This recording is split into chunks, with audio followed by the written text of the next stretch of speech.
Writing task B. Describe your best friend. Oh God, not this again. What qualities do you admire in them? What are their favorite activities? Blah, blah, hobbies. Letter. Write your response as a letter to your friend in French. Well, shit. This exam was going so well until now. I never know what to write for these questions. I mean, do I make up a best friend or do I talk about Sam? I can do all the grammar exercises, it's just expressing myself that's the hard part. I'm never going to be fluent. I mean, that was the aim. Speak French like a Frenchman. Well, actually, the aim was to pick up chicks by sounding like a Frenchman, but it hasn't really worked out yet. French is not like maths, where there's only one right answer.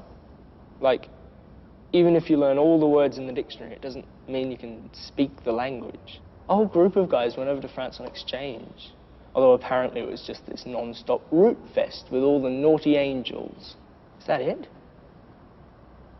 Pillow talking your way to fluency?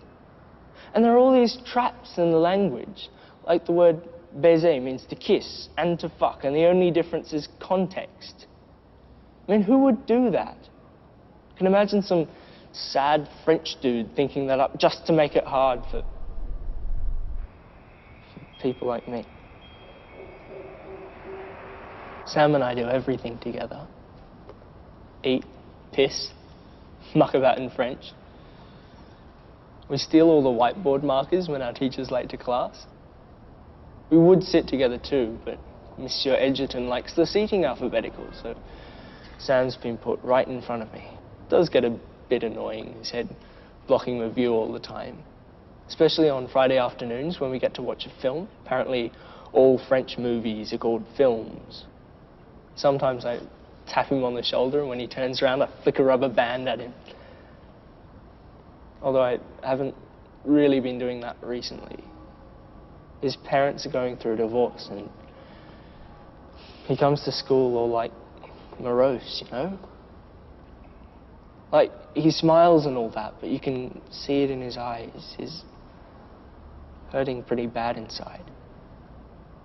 In class, he stopped turning around. He just sits, hunched over, fidgets with his pencil case.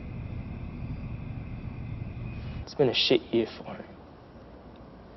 He wanted to get into, like, the first basketball, but they moved him down instead because he's become sort of distant. And I asked him about it. He just jabbed me in the arm with his locker key. I don't have such grand aspirations. I wanted to be head librarian. I got it because I can write books better than the teachers can. That, and I don't steal the sex ed books. The Kama Sutra, a graphic guide. Avoiding gonorrhea for dummies. Gonorrhea. Sounds like a name from Shakespeare, doesn't it? Cordelia, Regan, gonorrhea. I got a badge too for library. It's gold and shiny. I'm in love with Sam. I'm in love with my best friend. Don't know how it happened, just somewhere along the lines of listening to his secrets and seeing how hurt he was, I realized how much I care. I want to hold him, tell him everything's going to be okay.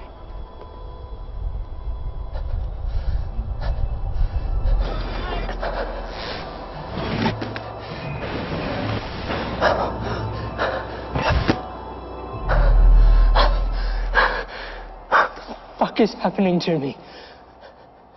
Like my heart beats faster when he's around, and I can't think about anybody else. I don't need that, especially not in a French exam, but I can't help it. I can't control it. I try and do my homework, but my mind keeps wandering, and I'm sitting in French over and over again. Mr. Edgerton's playing a film, but I'm watching Sam. I see the outline of his face silhouetted against the projector screen. I want to see his eyes, touch his cheek, press my lips to his. And it scares me shitless.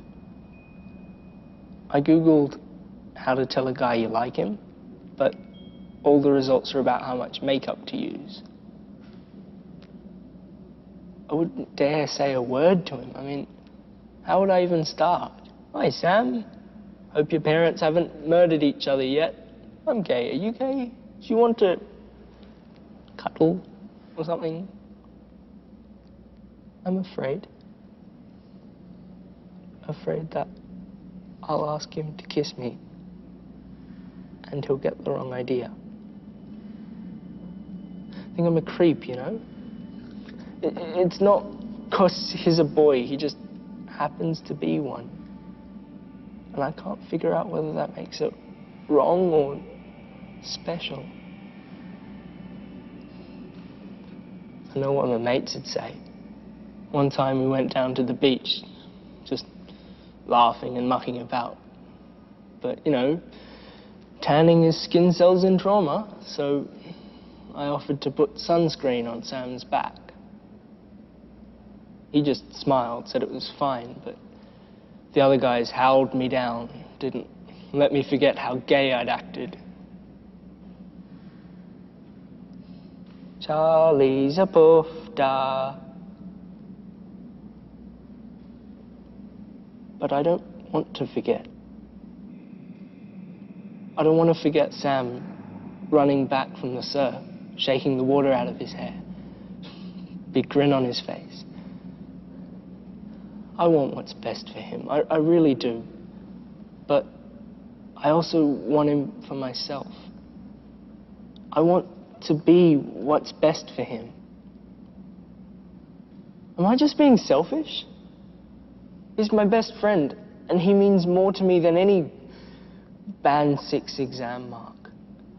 Maybe the best thing to do is just keep this inside and squash it. But I don't want to betray him. He trusts me. He opens up to me. Shouldn't I do the same? Charlie's a poof-da. You always hear people say it's weird and just not normal. But isn't that the point of love? To transcend normalness and become something special. Maybe the French would even back me. I mean, amour is a masculine noun. I have to take the plunge. Open my mouth and tell that beautiful boy how I feel.